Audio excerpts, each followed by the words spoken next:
Hello everyone, this is Vinay Maheshwari. Welcome to educational board by Vinay. तो आज के इस लेक्चर में हम लोग डिस्कस करने वाले हैं chapter number 10 of class 11th applied mathematics, that is limits and continuity. So let us start with the chapter limits.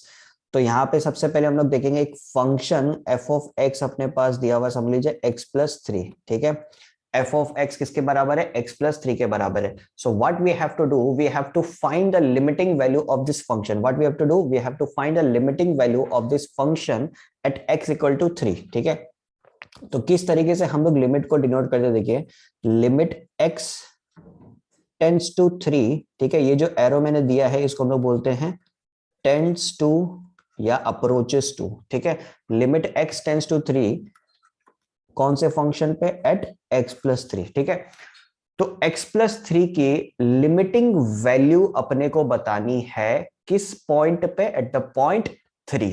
Clear एकदम? ठीक है, अब बात करते हैं इस लिमिटिंग वैल्यू की कि इसको निकालेंगे कैसे। देखिए हम लोगों ने क्या किया, एक नंबर लाइन बनाया, इस नंबर लाइन पे ये वैल्यू पुट कर दी। ठीक है, एक नंबर लाइन पे ये वैल्यू पुट कर दी। तो लिमिटिंग वैल्यू का मतलब होता क्या है कि जो भी वैल्यू अपने को दी हुई है उसकी नेबरहुड वैल्यू अपने को फाइंड करनी है। उसकी नेबरहुड वैल्यू के बारे में अपने को पता करना है।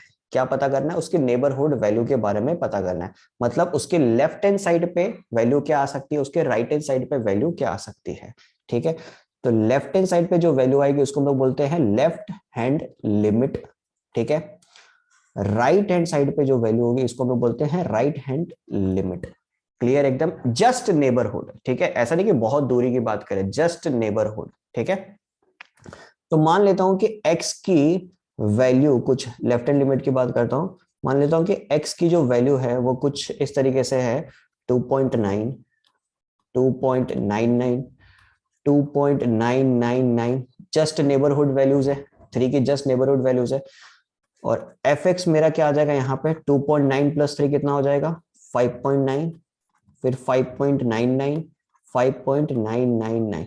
तो इससे अपने को क्या समझ में आ रहा है कि x जब 3 की ओर बढ़ रहा था, x जब 3 की ओर बढ़ रहा था तो हमारा जो एफ एक्स है वो किसकी ओर बढ़ रहा था? It was approaching 6। देख सकते हो 2.9, 2.99, 2.999। इसका मतलब क्या हो कि जो हमारा x है वो किसकी ओर बढ़ रहा है? कौन सी वैल्यू की ओर बढ़ रहा है? It is moving towards 3। तो सिमिलरली जो हमारा फंक्शन होगा वो किसकी ओर मूव करेगा? It will be moving towards 6। देख सकते हो 5.9, 5.99, 5.999। तो इससे क्लियर होता है कि जो हमारा लेफ्ट हैंड लिमिट है वो कितना हो जाएगा? Left hand limit is equivalent to 6। ठीक है, similarly if you find the value of right hand limit, मतलब राइट की ओर से अगर 3 की ओर बढ़ रहा है, तो मान लेता हूं कि x की जो वैल्यू है वो कुछ इस तरीके से है 3.1, 3.01, 3.001। ठीक है, तो एफ एक्स मेरा कितना हो जाएगा?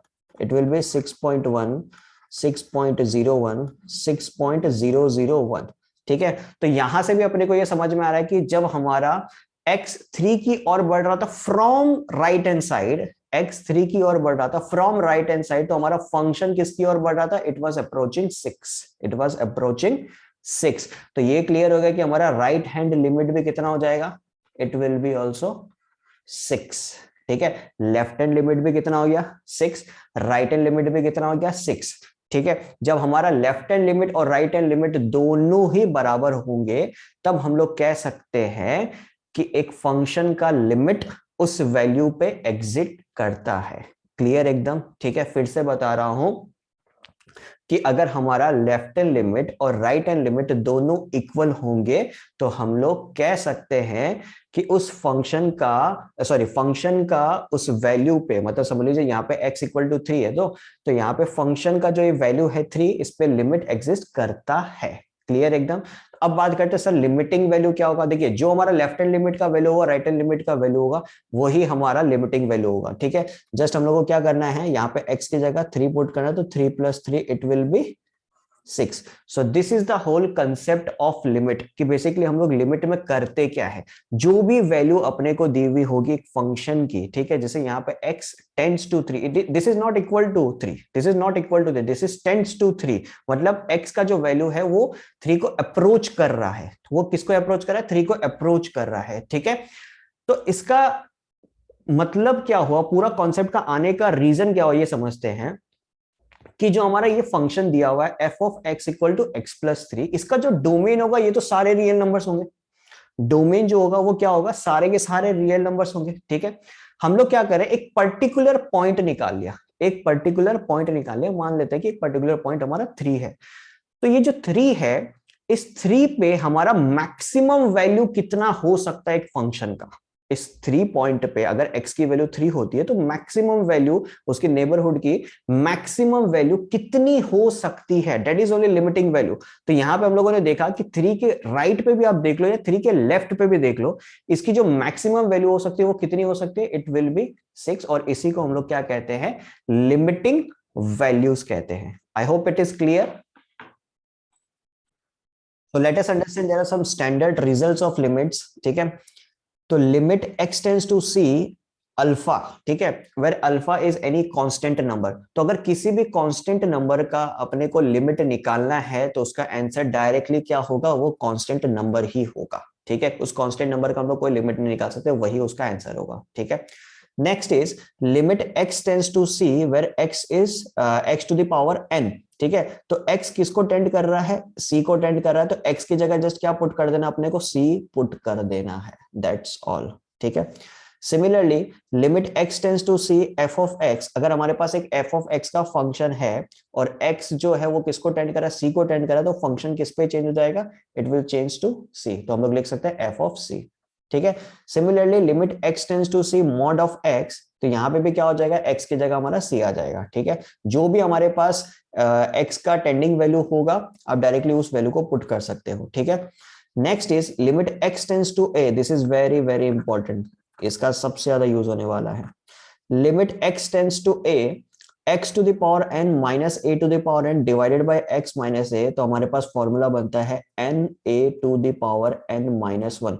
यहाँ पे चीज क्या ध्यान रखनी है कि ये जो limit x tends to a, ये जो वैल्यू है a, ये और ये वाली जो वैल्यू है इट शुड बी सेम। ऐसा नहीं कि यहां पे मैंने लिख दिया limit x tends to b x to the power n minus a to the power n divided by x minus a, अगर ऐसा लिखा हुआ है तो वहां पे हम लोग ये फॉर्मूला लगा सकते हैं ना, ये गलत हो जाएगा।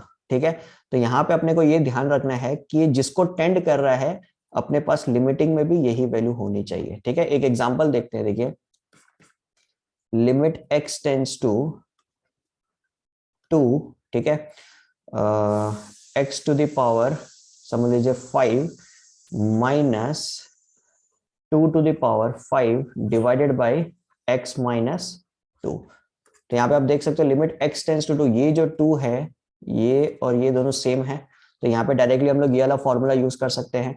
तो क्या हो जाएगा, n की वैल्यू इधर क्या है 5, a की वैल्यू क्या है 2 to the power n minus one, मतलब 5 माइनस वन कितना हो जाएगा 5 इंटू 16, इट विल बी 80।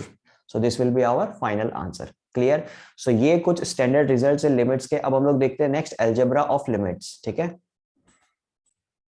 तो फर्स्ट अलजेब्रा ऑफ लिमिट हमारे पास है limit x tends to c k into f of x. ये जो k है ये हमारे पास एक कांस्टेंट टर्म है, तो जब भी हमारे पास एक कांस्टेंट टर्म होगा उसको हम लोग बाहर निकाल सकते हैं। ठीक है, तो यहाँ पे k को हम लोगों ने बाहर निकाल दिया, तो so it is limit x tends to c of f x. Clear एकदम, ठीक है। फिर नेक्स्ट हमारे पास है limit x tends to c f of x plus minus g x. अगर हमारे पास दो या तीन फंक्शन, मतलब दो या दो से ज्यादा फंक्शन इस तरीके से डिवाइडेड होकर प्लस माइनस बीच में हो, तो उन सब फंक्शन को हम लोग अलग अलग कर सकते हैं। तो we can write it as limit x tends to c f of x plus minus limit x tends to c of g of x। ठीक है, नेक्स्ट सिमिलरली सेम केस हम लोग का मल्टीप्लीकेशन और डिवीजन के लिए भी एप्लीकेबल है कि लिमिट x टेंड्स टू से f of x into g of x अगर हमारे पास है तो we can write it as limit of fx where x tends to c into limit of gx x tends to c। ठीक है, तो division के लिए भी सेम चीज limit x tends to c of fx divided by limit x tends to c of gx। ठीक है, फिर नेक्स्ट हमारे पास कॉन्सेप्ट है limit x tends to c 1 divided by fx। अगर हमारे पास यहाँ पे देखिए फंक्शन हमारे पास का डिनोमिनेटर में, तो हम जो लिमिट है उसको भी डिनोमिनेटर में लेके जा सकते हैं। We can write it as 1 divided by limit x tends to c of fx। जहां पे भी फंक्शन रहेगा उसके साथ चिपका दो लिमिट को, खत्म कहानी। ठीक है, फिर next limit x tends to c f of x to the power n, तो उसको हम लोग कैसे लिख सकते हैं, limit x tends to c f of x to the power whole n। Clear एकदम, खत्म कहानी। So there are some methods to evaluate limits. तो उसमें सबसे पहला मेथड हमारे पास आता है डायरेक्ट सब्स्टिट्यूशन मेथड, जो सबसे आसान मेथड है, ठीक है। जैसे कि समझ लीजिए हमारे पास एक फंक्शन है limit x tends to 3x+4। तो यहाँ पे ज्यादा सोचने की एकदम भी दरकार नहीं है।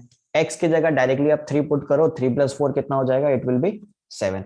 या इस तरीके से समझ लिया हमारे पास क्वेश्चन है limit x tends to 3 2x+4 divided by x+2। तो आप एक बार x को डिनोमिनेटर में पहले पुट करके देखो कि डिनोमिनेटर में जीरो तो कहीं नहीं हो रहा। अगर जीरो हो जाएगा तो उसको हम लोग बोलते हैं इनडिटर्मिनेंट फॉर्म। क्या बोलते हैं उसको, इनडिटर्मिनेंट फॉर्म। मतलब 0/0 हो गया, इन्फिनिटी माइनस इन्फिनिटी हो गया, ये सब क्या हो गया, इनडिटर्मिनेंट फॉर्म। तो हम लोग का पहला काम है कि डिनोमिनेटर को चेक करना कि डिनोमिनेटर कहीं जीरो नहीं हो रहा हो। अगर डिनोमिनेटर जीरो हो रहा हो इसका मतलब कुछ और मेथड अपने को यूज करना है।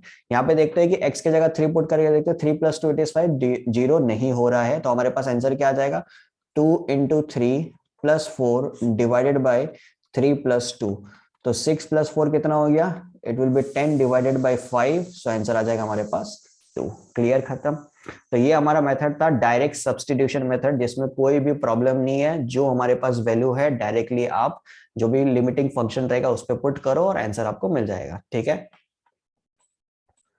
सो नेक्स्ट मेथड हमारे पास आता है मेथड ऑफ फैक्टराइजेशन। तो यहाँ पे हम लोग के पास क्या सिचुएशन रहेगा, समझ लीजिए कि लिमिट x टेंड्स टू 2 है, ठीक है, x² - 4 डिवाइडेड बाई x-2 है, ठीक है। इसकी लिमिटिंग वैल्यू बतानी है। तो अब देखिए, अब अगर डायरेक्टली आप x की जगह 2 पुट करते हो तो क्या सिचुएशन होगा, it will be a 0/0 situation, हाँ या ना। डायरेक्टली अगर आप 2 पुट करते हो तो नीचे डिनोमिनेटर में क्या आ जाएगा, 0, ऊपर भी क्या आ जाएगा, 0। तो 0/0 हम लोग बोलते हैं इसको इनडिटर्मिनेट फॉर्म। तो यहाँ पे डायरेक्टली हम लोग पुट नहीं कर सकते। उसके लिए हम लोग को क्या करना पड़ेगा, इसको थोड़ा सा सॉल्व करना पड़ेगा, इसको थोड़ा फैक्टराइज करना पड़ेगा। तो उसके लिए हम लोग क्या कर सकते हैं, देखिए limit x tends to 2, x² - 4 को क्या लिख सकते हैं, x-2 into x+2 divided by x-2। तो अब ये x-2 और x-2 गायब, ठीक है। तो बचा क्या मेरे पास, लिमिट x टेंड्स टू 2 और वैल्यू किसके निकालनी है, x+2। अब आप डायरेक्टली x के जगह वैल्यू पुट कर दो, डेट इज 2। तो हमारे पास आंसर कितना आ जाएगा, इट विल बी 4। क्लियर एकदम। So next method is method of rationalization. तो ये हम लोग कब यूज करेंगे, जब हमारे पास इरेशनल रूट्स होंगे, ठीक है। जब इरेशनल फंक्शन हमारे पास होंगे, बेसिकली जब रूट्स हमारे पास होंगे, ठीक है। तो वहां पे अपने को क्या करना पड़ेगा, वहां पे अपने को रैशनलाइजेशन यूज करना पड़ेगा, ठीक है। तो अब देखिए x टेंड्स टू 0 है और अपने पास ये फंक्शन दिया हुआ, अगर x की वैल्यू 0 हम लोग यहाँ पे पुट करते हैं तो हमारे पास फिर अगेन 0/0 फॉर्म आ जाएगा, that will be indeterminate form, ठीक है। तो उसके लिए हम लोग करेंगे इसको रैशनलाइज। तो रैशनलाइज कैसे करेंगे, देखिए क्या दिया हुआ, √1+3x माइनस √1 - 3x, ठीक है। तो यही सेम टर्म हम लोग ऊपर नीचे मल्टीप्लाई करेंगे, बस यहाँ पे बीच में प्लस लगा देंगे, √1+3x प्लस √1 - 3x। तो नीचे भी क्या आ जाएगा हमारे पास, √1+3x प्लस √1 - 3x, ठीक है। और x हमारा मल्टीप्लाई हो रहा था तो x लिख देते हैं, ठीक है। तो अब देखिए हमारे पास न्यूमरेटर में क्या आ जाएगा, न्यूमरेटर में हम लोग a+b का फॉर्मूला यूज कर सकते हैं, a+b into a-b, date is a² - b² हम लोग लगा सकते हैं, ठीक है। This is a-b and this is a+b। तो क्या हो जाएगा हमारे पास, √1+3x का होल स्क्वायर माइनस √1 - 3x का whole square divided by x into √1+3x plus √1 - 3x, ठीक है। तो लिमिट x टेंड्स टू 0, तो रूट और स्क्वायर है तो ये कट जाएगा, तो हमारे पास आएगा 1+3x -1 minus minus plus 3x, ठीक है।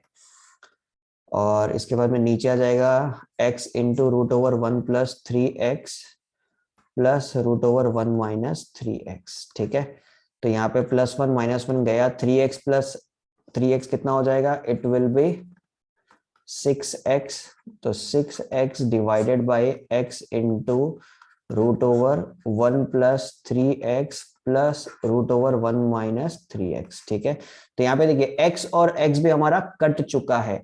अब हम लोग x की जो वैल्यू 0 है वो हम लोग आराम से इस फंक्शन में पुट कर सकते हैं, तो क्या हो जाएगा, it will be 6 divided by 1 plus 3 into 0, 1 plus 3 into 0, तो हमारे पास आ जाएगा 1, फिर 1 माइनस 3 इंटू 0, तो 1 प्लस 1 ये हो जाएगा 2, तो 6 डिवाइडेड बाई 2 हमारे पास फाइनल आंसर आ जाएगा 3। आई होप इट इज क्लियर। तो नेक्स्ट कॉन्सेप्ट हम लोग का, इस फॉर्मूला पे हम लोग को प्रॉब्लम सॉल्व करना है, that is limit x tends to a x to the power n minus a to the power n divided by x minus a, तो हमारे पास क्या आता है n a to the power n minus 1। ठीक है, तो किस तरीके से सॉल्व करेंगे देखते हैं।